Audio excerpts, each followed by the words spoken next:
how much talaga ang kinikita ng isang home-based ESL teacher? Kapag alam mo na yung pagka matagal ka na sa industry na to, you won't be working for only one company.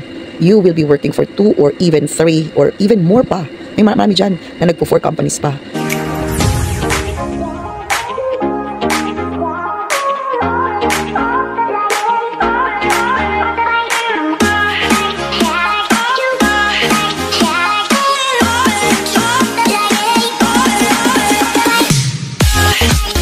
This is what I do when I am motivated to work.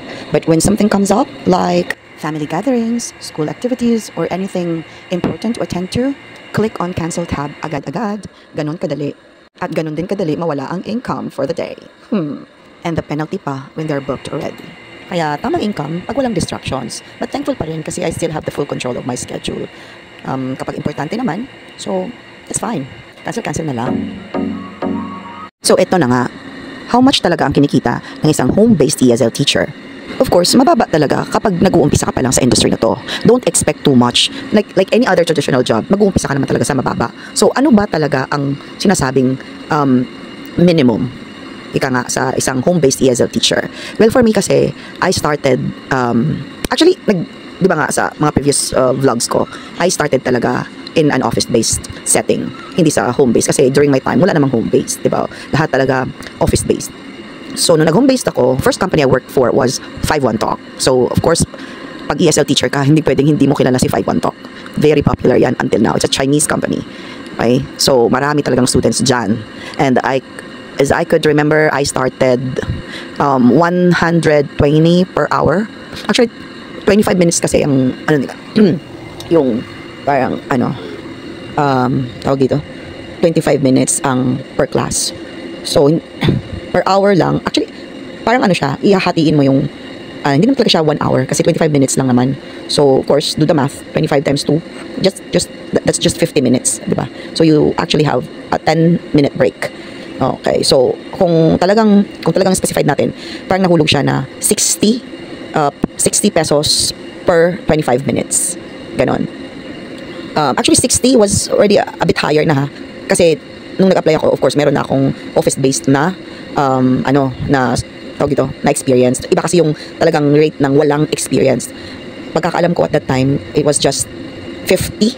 Yeah, 50 ata. It was just 50 sa kanila. So ngayon, meron pa rin talaga akong nakikita na companies offering 100 per hour to inexperienced teachers. Yung sinasabing kahit teacher ka by profession but you are new to the ESL industry, you are still considered inexperienced ESL teacher. Kasi pagkaiba kasi talaga yung way ng pagtuturo sa classroom setting or sa traditional one and dito sa industry namin na ito. Sobrang magkaiba. Kaya ganun siya. But don't be discouraged kasi nung nasa 51 Talk ako, although 60 pesos lang ako per 25 minutes or 120 per hour, mabilis naman siyang mabilis siyang tumaas kasi depende yun sa sipag mo. Like within 3 months lang yata yun, nag 140, 160, 180 per hour, mga ganun. Kasi depende yun sa kung hardworking ka, kung marami kang ino-open na slots, and you're very lucky talaga if nasa 51 Talk ka kasi sandamakmak talaga ng mga estudyante doon. So once you open your slots, talagang nag-fully book talaga yun, lalo na pag tumatagal ka na. So sa mga beginners or sa mga inexperienced teachers, when you're offered, for me this is just my opinion, when you are offered 100 per hour, just take it. Nowadays, it's okay. It's really okay. Kasi tataas talaga yan. And then, mag-ipon ka lang na mag-ipon ng mga experiences mo or yung certificates mo. Kasi sa 51 Talk, nag-o-offer din naman sila ng free, yung mga certificate doon na kailangan mo din for this job. So, the more na naging experience ka, mas mataas na talaga yung rate mo. So, umalis ako ng 51 Talk, yung na-reach ko yung pinaka mataas na rate na talaga nila. One thing na nag-decide ako to leave kasi meron akong nakitang isang company na mas higher pa talaga yung in-offer, and it's an audio class, which is my company now. It's one of my companies actually, kasi kapag alam mo na yung pagka matagal ka na sa industry na to, you won't be working for only one company only. You will be working for 2 or even 3 or even more pa. May marami dyan na nagpo-4 companies pa. So juggle mo lang kung ka talaga, masipag ka, and wise ka kung paano mo laruin yung schedule mo, talagang kikita ka naman. So yun nga, napunta ako sa mga companies ko ngayon. which is audio lang, mas yun nga, talaga siya stressful and pero 'di ba may mga advantages and disadvantages naman 'yan. Siguro mas na-outweigh lang ng advantages yung disadvantages ng company ko ngayon. Kasi tumagal ako eh. I've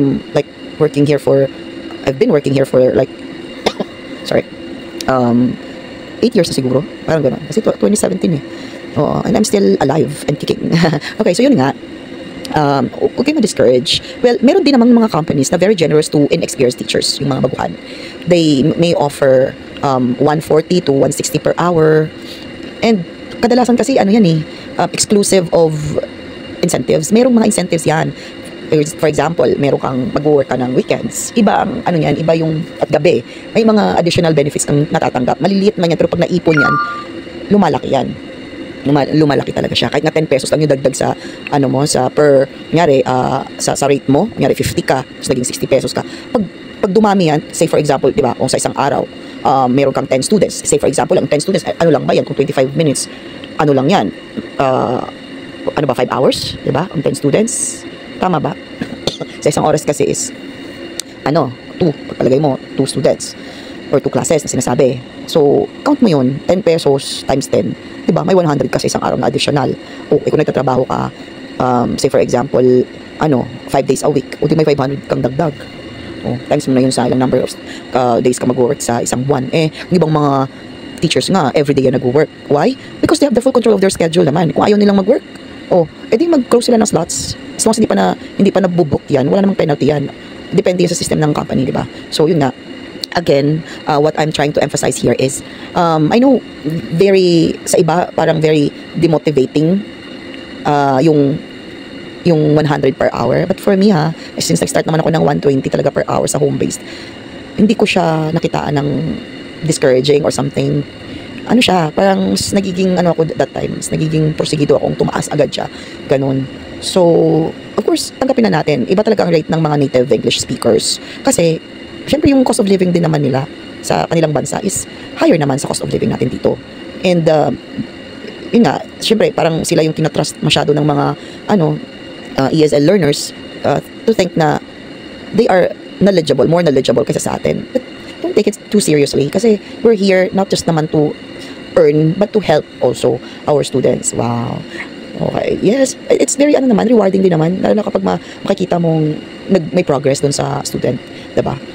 So yun nga, don't worry kasi yung iba na tumatagal na talaga dito, they would actually earn 200 per hour or even more. Yung iba nagti 300 pa nga. So depende na yun. So nasa sa inyo na yun. And for me, this job is really rewarding. Mapa-umpisa man or tumatagal ka man, part-time man or full-time, talagang naman siya. Rewarding naman talaga siya.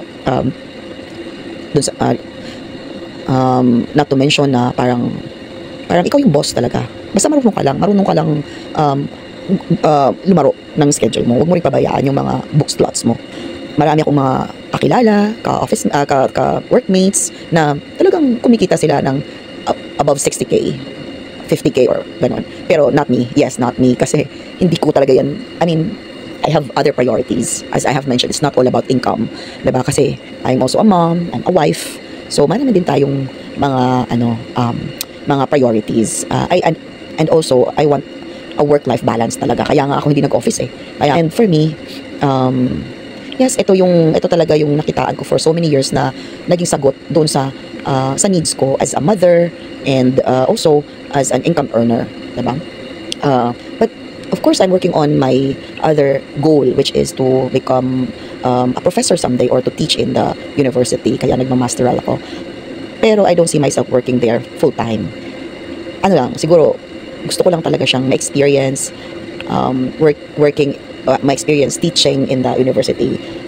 Actually, I am a licensed teacher, though accountancy graduate ako, pero since nag-supplemental ako, I took up the licensure exam and successfully passed naman, pero hindi ko talaga parang pinursue mag-work sa DepEd since I realized na hindi ko kaya mag-work full-time nung nagkaanak ako.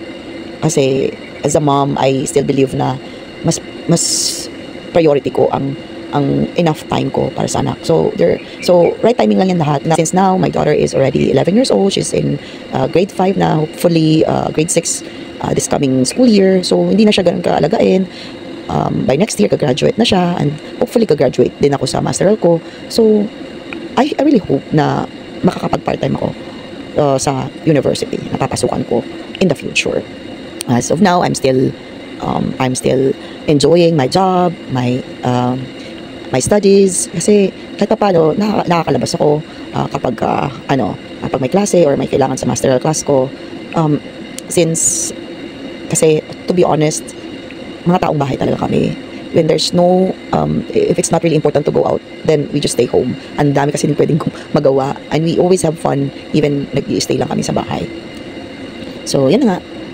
Again, don't be discouraged to accept the minimum offer kasi tataas at tataas yan.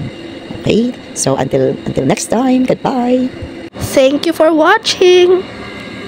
Please don't forget to like, share, and subscribe.